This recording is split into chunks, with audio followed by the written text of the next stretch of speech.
Welcome to Word on the Cloud, where we talk about what was, what is, and what could be. My name's Aiko. I'm your host. Hello. I hope everyone has been having a good day, good week, wherever and whenever you may be listening. Welcome to the cloud. Let's see. This week was a little bit busier than usual for me. I actually had the opportunity to meet Leslie from Thanks Dad podcast. I've only known her over Zoom meetings and Instagram, so it was really cool to finally meet her in person. Literally one of the sweetest souls I've ever met. We actually ended up hanging out a couple times this week. We grabbed some coffee and talked a little bit, so that was really nice. Her and her husband have their podcast, Thanks Dad Podcast, which is on Anchor, and that also distributes to Apple Podcast as well as Spotify. Recommend checking them out. They talk about life, work, random ideas and thoughts, and it really feels like you're sitting around a table with family, is what I'll always compare it to. If you're listening, Leslie, thank you for showing me such kindness. You're truly wonderful. Other than that, I finally finished the Master Sword Trials in Breath of the Wild, with some help from my boyfriend, not gonna lie. I had to have done those trials well near 100 times, or more than I'm willing to admit. And my life was not moving forward. So he took over once we reached the Lionel that I love so much. So to my love, I appreciate you and your help. All in all, a decent week. Let me know how your week's going because I'd love to hear about it. Now on to what you came here for. I'm teasing. However, I've been thinking lately a lot about how people present themselves. And I don't mean physical appearance, although that may be a part of it, but in the way that we put on a certain persona, a certain character, that may be how we want to be perceived by the rest of the world, but it's not genuine to who we truly are. And this comes through in a few ways. On social media, in real life. We didn't forget about real life, right? And it's understandable. It's human nature to want to be part of the group, whatever that may be. We're meant to interact with others and take part in this life. But when it's something that isn't true to you, well, you're living in a house of cards, and just the slightest bit of wind's gonna knock you right down. And it's because we've built something not structurally sound. And when I say this, I'm speaking about ourselves, because we can't change anyone but ourselves. However, I also want what I'm saying to be taken into account when interacting with others, because as much as we may deny or not realize, who we surround ourselves with or come in contact with can very much rub off on us, especially if it's someone we hold a certain image of that we like. And I get it. We want to be perceived in a certain way. You want people to think well of you and like you. But when you change certain aspects of yourself solely for that reason, that's when it becomes an issue. I wanted to create this episode to provide a few tips on how to make sure that we're staying true to ourselves and also provide ways to recognize when someone may be being disingenuous. I always like to remind whoever may be listening that my tips are in no specific order, and you're more than welcome to do all of them, some of them, none of them.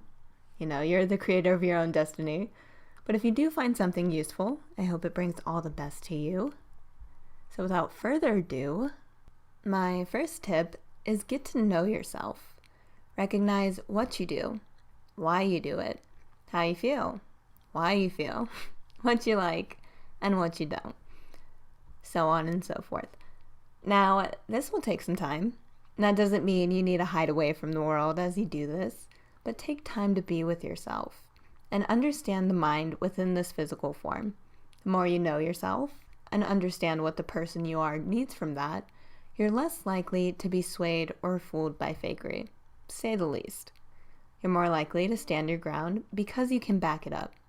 Someone who is trying to be something other than who they are is running from themselves. And that's what we need to realize. They're trying to cross a bridge that's already crumbling.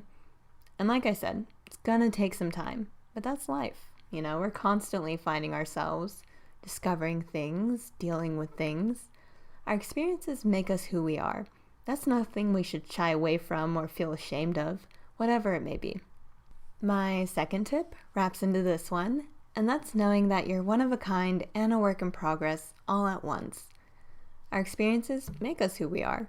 There's no one else that's going to move through life exactly like you. You're unique in that aspect. And the relationships you have, the opportunities that are available to you are because you're you. I tend to think of my friendships. My friends are comfortable talking with me about things that they may be too shy or nervous to talk about others with. And that's because I make the safe space. I make it clear that I'm very understanding and will take the time to listen. However, I'm also still learning.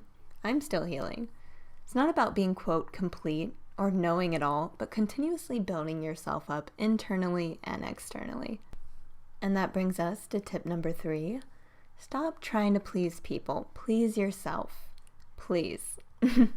You're not here for the validation of others as much as we want to be liked and accepted. You're here to do what you can to make a good life for yourself, and that will reach others. With people pleasing, you're putting someone else before you. Sounds admirable in a way, because people pleasers can seem agreeable and kind, but it's self-sacrificing and self-neglecting. Personally, I think doing that is very much a one-way street, and that's what makes it different from just being kind. Only one person is benefiting. Put yourself first. It's not selfish unless you do it in a selfish way, you know? If you make sure you're good mentally, physically, emotionally, that's going to come through in the way that you show up for yourself and others. And as a result, you're less likely to fall to people pleasing. Make sense? My 4th tip is more so towards other people and being able to read between the lines. I think in real life, this is shown in the way that someone may present themselves a certain way to the outside world when their internal world is something completely different. For example, I did this. A while back, 2016-ish, I was really depressed and sad, but it was well hidden behind makeup and outfits and whatever silly things I would say to distract from the real issue. So I seemed alright. But if you really paid attention, you would see a girl just falling apart at the seams. I'm healing and learning and growing now and always, but that was the reality of things at that time. Online, this may be a little tougher. I remember there was a little stat from a study that was done where 80% of the people interviewed said it was easy to be deceived by what they saw on social media. And it makes sense.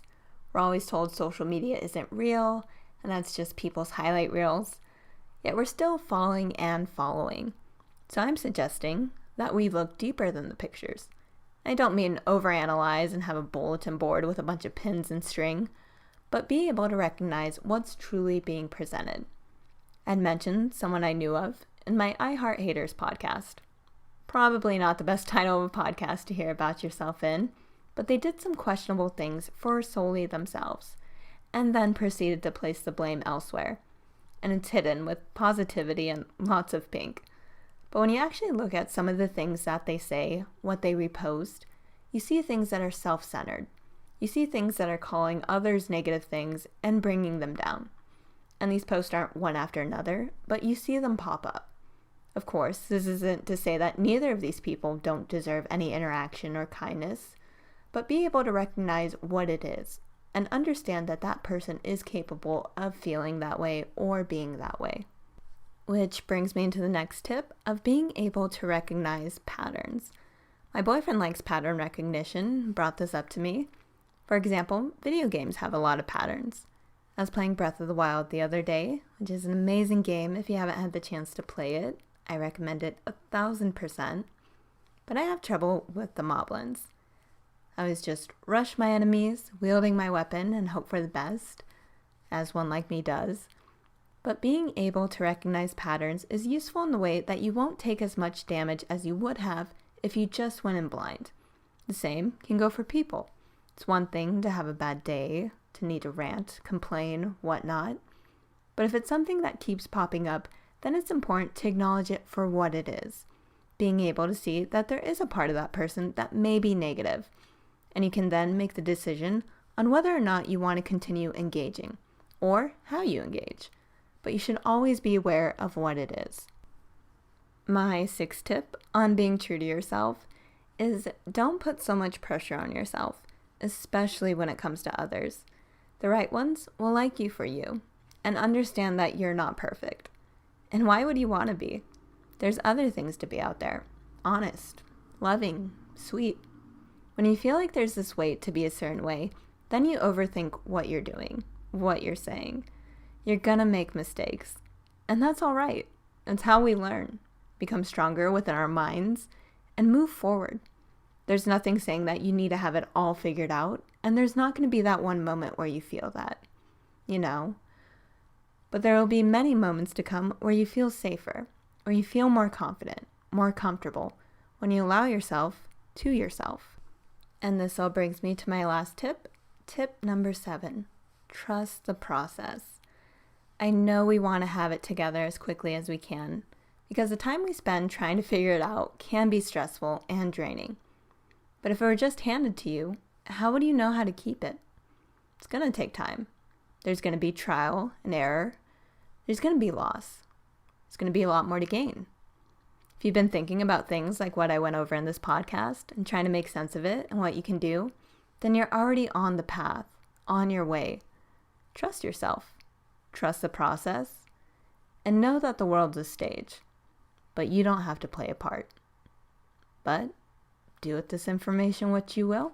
I do want to thank you for sharing your time and energy with me. And I'll talk to you again soon. Later.